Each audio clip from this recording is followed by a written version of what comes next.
আসসালামু আলাইকুম। এখন আপনারা যে নোটটি দেখতেছেন সেটি হচ্ছে ভারতের ২ রুপি নোট। এটি খুবই রেয়ার এবং অ্যান্টি একটি নোট। বর্তমান সালে এইসব নোটগুলোর মূল্য কেউ কেউ বলতেছে ৪ লক্ষ টাকা। ভাই, এগুলোর বর্তমান প্রাইস ৪ লক্ষ টাকা না।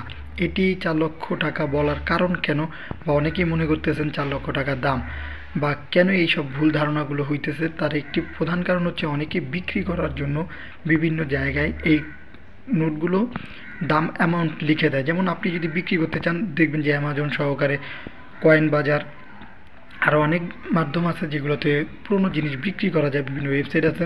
সেখানে দেখবেন, আপনারা ঢুকলেই দেখতে পারবেন যে এক একটি নোট বা কয়েনের মূল্য বিভিন্ন দাম দেওয়া থাকে, যে অনেক অনেক টাকা ডলারে দেওয়া থাকে। যদি বাংলাদেশের টাকায় বা ইন্ডিয়ান রুপিতে বা বিভিন্ন দেশের টাকায় যদি কনভার্ট করেন, সেক্ষেত্রে দেখবেন যে লাখ লাখ টাকা মূল্য হইতেছে। তার মানে কি আসলে কি এর মূল্য এত টাকা?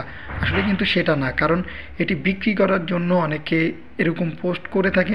হয়তোবা সে এই অ্যামাউন্টে বিক্রিও করে থাকে, আবার কেউ কেউ আছে যে এই অ্যামাউন্টে বিক্রি করতে পারে না। যদি মূল্যবান হয়ে থাকে আসলেই বিক্রি হয়, আর যদি মূল্যবান না হয় তো এর চেয়ে কমে বিক্রি হয়। আপনিও চাইলে আপনার মতন দাম একটি অ্যামাউন্ট লিখে সেই সব ওয়েবসাইটে আপনিও পুরনো এই নোটগুলো বিক্রি করার জন্য পোস্ট করতে পারেন। কিন্তু বর্তমানে এইসব নোটের মূল্য কখনোই ৪ লক্ষ টাকা না। আশা করি আপনারা বুঝতে পারছেন। তারপরে যদি এগুলোর মূল্য কখনো বৃদ্ধি পায়, অবশ্যই আমরা ভিডিওর মাধ্যমে জানিয়ে দেবো ইনশাল্লাহ।